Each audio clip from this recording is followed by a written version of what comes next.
Today is Thursday, March 30. I'm Pastor Anthony, and this is Wilderness Wanderings.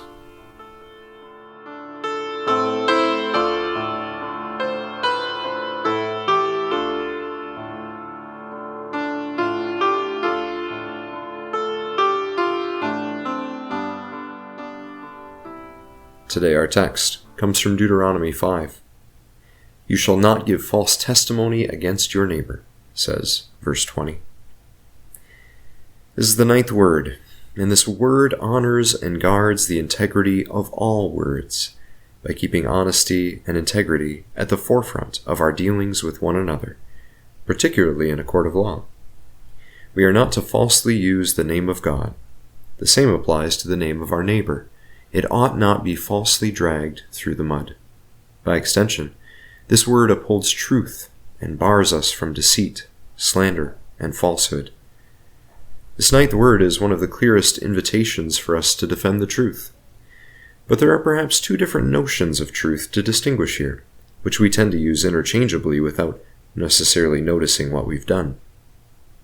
One form of truth, the first, is that which I myself have witnessed, the thing that I have seen, heard, and experienced firsthand, in person, myself. When we are called upon as witnesses in a legal court, this is the form of truth that we swear to tell, an accurate portrayal of reality as we have witnessed it. This form of truth is inherently subjective, and not infrequently the testimony of truthful witnesses will disagree with one another, just as the four Gospels in the New Testament disagree at points with one another, because we each witness events from our own vantage point, interpreting what we see and hear through our own assumptions, biases, and experiences. Historians see these slight variations in witness accounts as a mark of authenticity. However, when a narrative is too flat, or when different accounts are too identical, as if a set of witnesses practiced together what they were going to say, judges and historians get suspicious. And rightly so. Human life and reality has a natural and necessary variation to it. We do not all perceive the world in the same way. But that does not make our account of reality as we've experienced it any less truthful. The second form of truth is a much more modern notion, not known to the time of the Bible. But more often than not, this is the sort of truth we are talking about in Christian circles these days. This is a truth that is, as much as possible, flattened and codified into an objective, identically repeatable formulation. It is a systematic truth, or a systematic theology sort of truth. It is removed from the inconsistent world of subjective experience. And yet, the second form of truth depends on the first for its existence. The second form is logically deduced from the first, making it a secondary or derivative form of truth, disembodied from the messy, embodied reality of human life and perception. In this process, subjectivities are supposedly eliminated to create a smooth, clear, coherent, linear formulation of the truth, in a universal, abstract sense that applies everywhere to everyone in exactly the same way.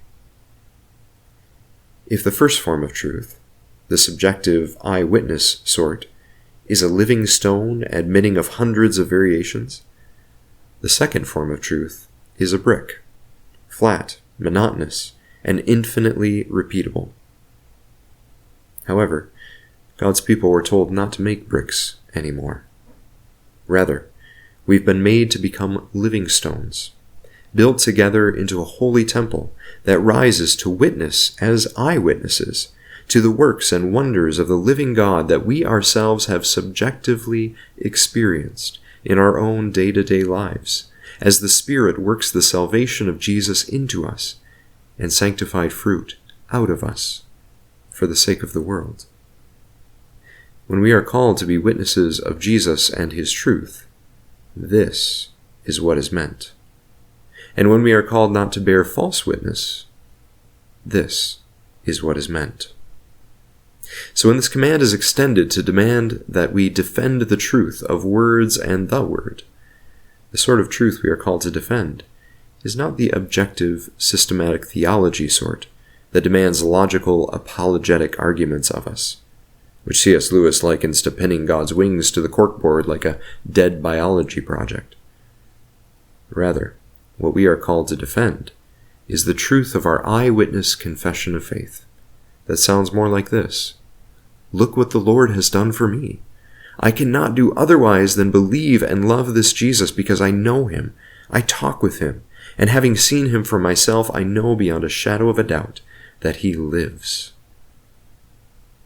These days, the places where we are most tempted to slander our brothers and sisters in the church, or our neighbors in the world, are those places where things get heated, places of political rancor or culture war, whether internally against fellow Christians or externally against the world of neighbors around us.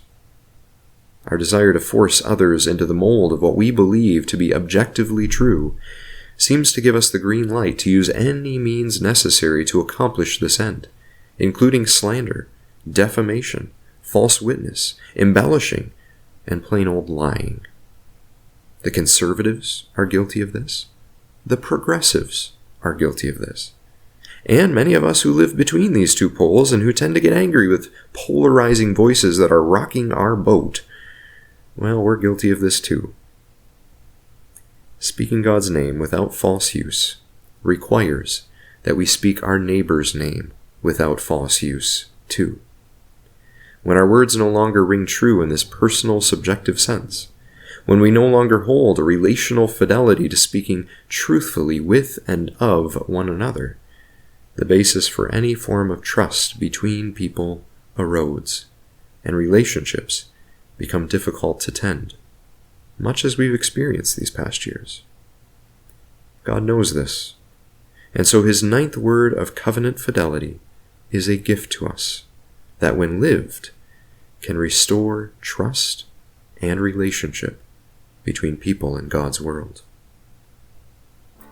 As you journey on to do this, go with his blessing.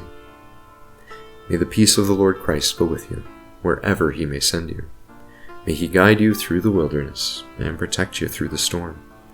May he bring you home rejoicing at the wonders he has shown you. May he bring you home rejoicing once again into our doors.